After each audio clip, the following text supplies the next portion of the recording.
Thank you so much for coming to this digital lecture. I wish we could meet in person, but this is a nice alternative.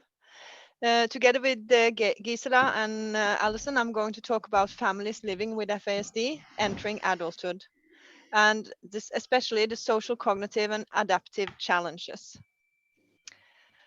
So I work at the Regional Competence Center for Children with Prenatal Alcohol and/or Drug Exposure in Arendal, Norway. And this is the multidisciplinary team that I work with. We were established in 2015 and is the first center in Scandinavia. Our primary aim is to improve and ensure equal health services to children with prenatal alcohol or drug exposure within the health region Southeast Norway. And we do this through clinical assessments, lecturing, training, and now establishing guidelines. I would like to start just to shortly inform you about the Norwegian health system. In total in Norway, we're about 5.3 million people, and the Norwegian health system is almost entirely public. And it's divided into these 4 health regions that you see on your lower left. And the yellow region is the southeastern region that we cover. We also have mostly a public school system throughout university level, and all education is free. So we are in Arendal town that you see on your lower right and marked in red on the map. It's a small harbor town, very beautiful in the summer and early autumn. And as some of you might know, we're going to organize the EU FASD conference in Arendal this autumn in September. So I hope to see you all in person there. When it comes to intervention for adults with FASD, what is it that works? That is actually a very good question. Even though the risk associated with drinking alcohol during pregnancy has been known since biblical times and is referred to in the Holy Bible and in the Talmud, there are no evidence-based treatment options, and there are few research studies on adults with FASD. So this leaves us with evidence-based practice intervention, which combines what there might be from research evidence, practitioner wisdom, and family experience and insights. And hopefully together, this will provide an efficient intervention platform for helping people with FASD into adulthood. We do know what the problems are, the primary challenges of FASD. The deficits in the central nervous system function is caused by brain damage or affected brain development. And we know that there is an increased prevalence of mental retardation within this patient group. And it's approximately 35% compared to 2% in the rest of the population in total. So that means that most people with FASD have normal IQ, but what we find and what the literature suggests is that almost everybody has some kind of learning disorder. And this is usually connected to communication. People with FASD may be very verbal, but they lack understanding. They have deficits in social communication, problems with pragmatic language, using your language in a social interaction. And the second area that we see a lot of problems in are attention and executive deficits. And I'll get back to this. But one way of thinking about it is that there's no captain on the bridge. If you think about the person as a ship, there is no captain steering the ship safely into the harbor. And that makes a lot of problems in daily life. We also see, not in everybody, but in a significant number of people with FASD, problems with dysregulation, nutritional intake, sleep, and emotional control. In addition to this, we know that children and adolescents with FASD have impaired adaptive function. And the degree of impairment are comparable across full FAS, partial FAS, and the other descriptions under the FASD umbrella. This slide that I show you is from Professor Susan Astley in Seattle, and it shows the results from a Wineland. That's a assessment of adaptive functioning, and it actually shows that all of the groups with FASD, they have problems that's comparable to persons with mental retardation, and they are not mentally retarded. while the controls, as you can see, they score within normal limits. Gisela, I think your microphone is on. Thank you.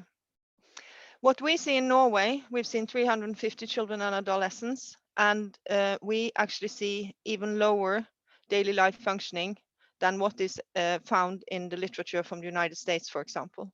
So that's really concerning. The impaired adaptive behavior is important to assess it. And what we're interested in is what the person is actually able to do. And this is not the same as what the person knows or is able to do on a good day. So the emphasis when you assess this should be on what the person typically manages without any help or support from others. This is an example from an old study by Streisgut from 1991, but I think it really exemplifies what adults with FASD may actually experience in their daily life. So this is a patient of 18 years old, and you see the abilities on your left. So for example, spoken language is like you would expect for age, like a 20-year-old, actually a bit better than you would expect. Physical maturity is also like you would expect for an 18-year-old. The reading skills are not too bad. But when you look at the other abilities, understanding language, understanding time and money, emotional maturity, social skills, and daily life independence, you can see that the age is much, much lower than the chronological age. And I believe that this leads to frustration, a feeling of being inadequate, and it might contribute to behavioral disorder and psychiatric disorders. So this is really, I think it has to be very challenges for these young people. So help is needed in daily life, and this is experience from our clinic. Persons with FASD, they have more pervasive need for help in daily life than would be expected based on age and IQ. And it's important to reveal the actual level of functioning in daily life to assure access to correct and sufficient help and support for parents who actually experience caring for a person significantly younger than chronological age. And we know that, for example, average 10-year-old is able to do a lot of things on their own without we parents being active. But if the child has FASD, there is a good chance that you will actually see functioning around 5 or 6 years of age. And children that age, they need their parents much more. And the same thing at school. We also see when we meet children and adolescents that there is a need to cover the basics first. And by the basics, we mean sleep and eating. And I mean, it's the same for everybody. If we don't sleep very well, and if we don't eat very well, we are not very well regulated. We will be tired at work, we might be more easily irritated, and so forth.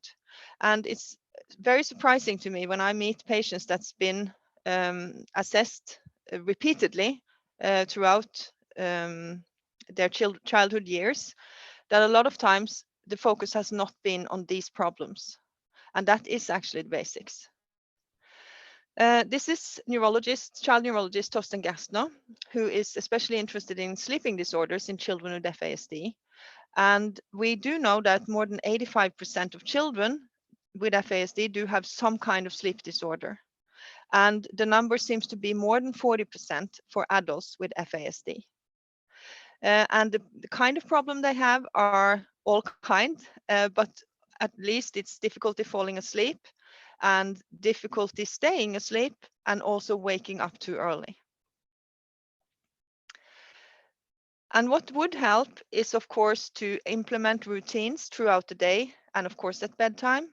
And a lot of children and adolescents with FASD do need help from medication for shorter or longer periods to get into a good routine. Some of them can stop using it after a few weeks or maybe a few months, and other seems to need it over much longer time in order to have a better quality of sleep. When it comes to nutrition, parents report problems with eating too much, eating too little, picky eaters, not able to sit at the table, and this is well known clinically. There are some studies on nutrition in children with FASD, and the largest one is from 2014 with more than 400 children.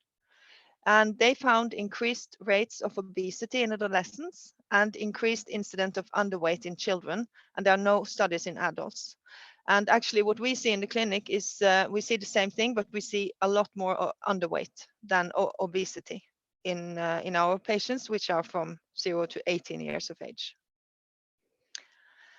So that's the basics. We have to make sure, if we can, to help people to get enough nutrition and of course enough sleep. But persons with FASD, they do have executive function deficits, and this represents a lifelong challenge for this patient group. Attention and executive functions may be thought of as higher order cognitive functions, and the primary anatomical correlate is the prefrontal cortex shown in red on your right. The good news is that the prefrontal cortex is not functionally mature until adulthood. We think about around 30 years of age. There has been shown a delayed myelinization, and also the cortical thinning or the pruning that makes the brain more efficient continues into young adulthood, but the mechanisms are not well established. In addition, the white matter system of the brain, the pathways of the brain that make sure that the signals moves correctly. If you have a damage to any link in this complex system, underlying executive functions can result in functional deficits. So it's not so easy that it's just the frontal lobe, it's also the other areas of the brain and the white matter system. There are many different models for showing and listing what are actually executive functions, but I like this one. It is from a book by Anderson, and it is called Executive Functions and the Frontal Lobes, a Lifetime Perspective. And they divide the executive functions into these 4 main boxes: cognitive flexibility, for example, that includes working memory, the ability to set a goal, so to get going, to plan, to be strategic, attentional control, to be able to self-regulate, self-monitor, and impulse control, and information processing, how efficiently and fluently and fast you are able to process the information. And as you can see, these interact. So if you have a deficit in one of those boxes, it might actually implement others. So it's a complex system.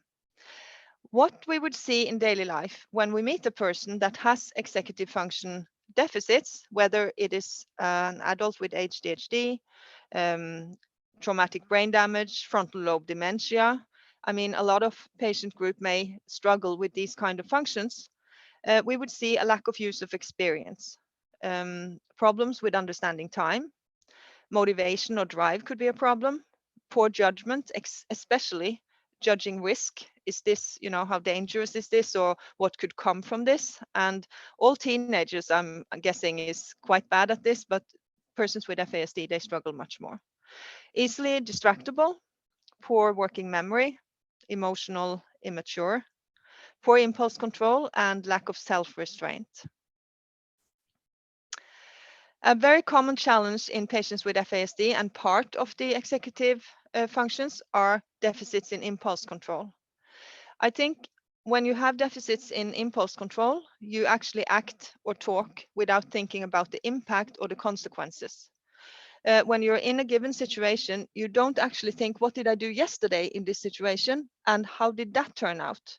Was I happy with the outcome, or should I do it differently? You just act in the situation. There's no before or after, it's just here and now. And this has tremendous consequences, both in kindergarten, school, later at work, in the upbringing, because ordinary strategies for upbringing or behavioral regulation do not work. And I think this drawing that I got from a child psychiatrist, I think this is a very good illustration of impulse control deficits. By the time I figure out what I'm going to do, I've already done it. And we also have to see this in connection to the fact that there is a very high prevalence of ADHD in those that has FASD. And the prevalence numbers are ranging from about 45% to 90%. When we talk to young people about problems with the impulse control, we often use this analogy. We tell them to make believe that they are like a Hummer. This is my favorite car, not very environmental friendly, but it's a very big car. It's a heavy car. It has a big engine. It goes very fast, and it has a very good brake system that's able to stop all this force moving forward. However, in a child or person with FASD, someone has taken the brake system from that small electrical car and installed that in the Hummer. So actually, these young people, they do have an undersized brake system. That's one way of explaining it to the world around them, to peers or colleagues, or even to themselves, because it's easier to understand. And we see that these young teenagers that we talk to, they often laugh when we use this analogy, and they really catch on to it, that they have an undersized brake system and it's not their fault. And we as adults or co-workers or colleagues or family, we are trying to help them to upsize the brake system. It's not just people with FASD or children that are impulsive once in a while. So why is it so problematic for persons with FASD that they have low impulse control? In all of us, once in a while, for example, we decide that we would like to be very healthy, eat a salad for lunch at work, and we bring a salad, and then a co-worker comes in with a newly baked cake, and before we know it, we've had 2 slices. That's definitely an impulse control deficit. And in Norway, at least, there is one day in the year where the whole Norwegian population doesn't have any brake system, and that's called Black Friday. So as you can see, it's normal that your impulse control makes you do things that's not good for you or not smart or that has negative consequences. So what's the difference? The difference is that we don't struggle with a lot of other executive functions. So we are able to make a plan B. So if we overeat calories, we can tell ourselves, okay, that was a bit too many calories today. I'll go for a longer walk tonight to burn more calories. Or we can tell ourselves, okay, I'll have to have just bread for dinner for a few days. So I'll kind of save up a bit of money that I used too much on Black Friday. But persons with FASD, they find themselves in these uncomfortable situations and they don't know how to get out of them. They are not able to come up with a plan B.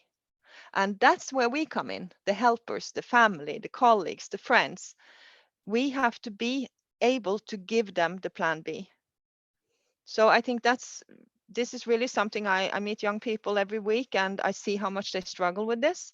And it's so hard for teachers and co-workers to understand what this actually means to have a poor impulse control and no plan B. You don't get out of the problem. Another thing I want to talk about is that when it comes to executive functions in daily living, how you see these children, adolescents, and young adults, parents of children with FASD that answer a questionnaire called Brief, that asks questions about how the frontal lobe functions. They say 90% of the parents of children with FASD say that the child has really big struggles in this area. But when a neuropsychologist like me sit down with the child and give tests, cognitive tests for executive functions, there's only about 30% of the same persons that actually have problems. So what is this? Are the parents, screaming wolf and there's no reason to? Or is the neuropsychologist assessing wrongly? Because this is a big gap. I mean, really big gap. But the reason is that when parents answer question about the captain or the executive functions, they describe what they see when the child or adolescent is out and about. While what we find as neuropsychologists is in a test situation that provides structure, predictability, and very clear instruction. And we do know that for everybody with executive functions deficits, the function improves with structure because it compensates from the lack of captain. So when planning intervention, it's important to emphasize on the daily life functioning, not on test results alone, because then you will not be able to make targeted interventions that are realistically. In many countries, and definitely in Norway, it is a big challenge that resources are related to whether the cognitive level or the IQ is below or more than 70, because that's the cutoff for mental retardation. So for example, in Norway, if a young person is diagnosed with mild mental retardation, the community that this person lives in will get several millions each year from the state to ensure that they're able to put up enough help for this person. If you have an IQ, the same function on Vineland, for example, but IQ above 70, you don't have the same right.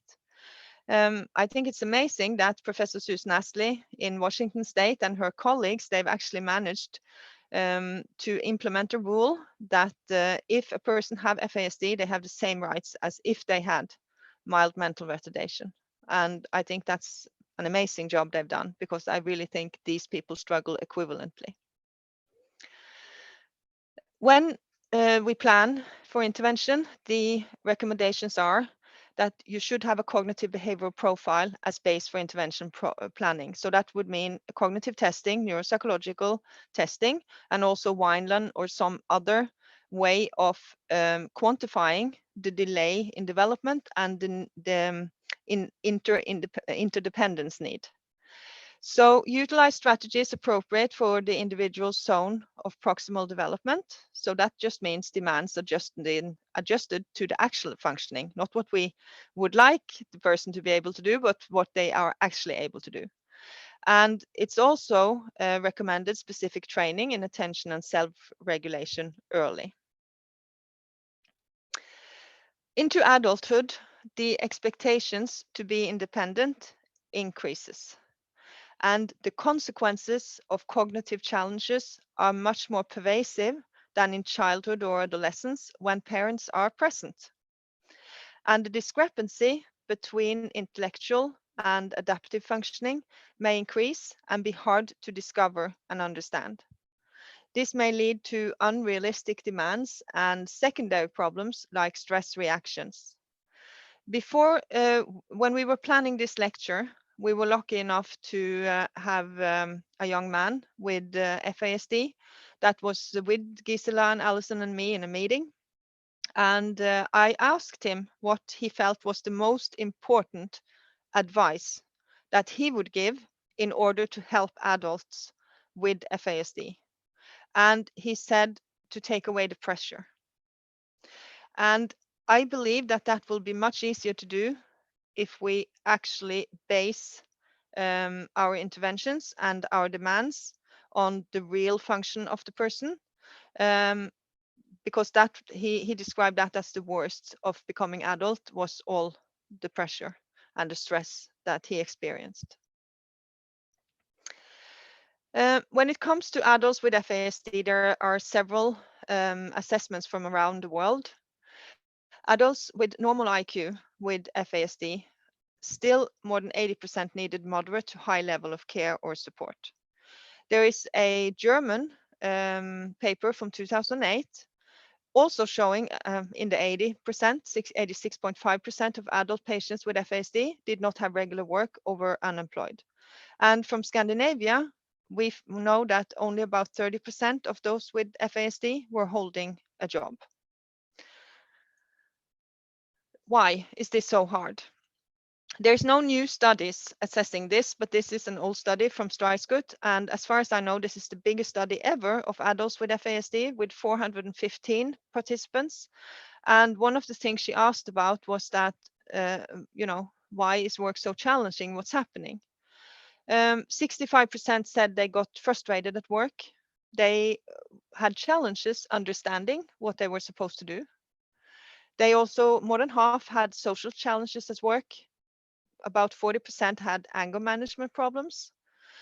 The study says that 33% were struggling with lying I have a strong suspicion that that actually means that they misunderstand. They answer to things that they don't actually understand. And about 30% of those she talked to or interviewed, they had lost a job without understanding why. And as I said, in Scandinavia, it's just 30% of those with the FASD that's holding a job.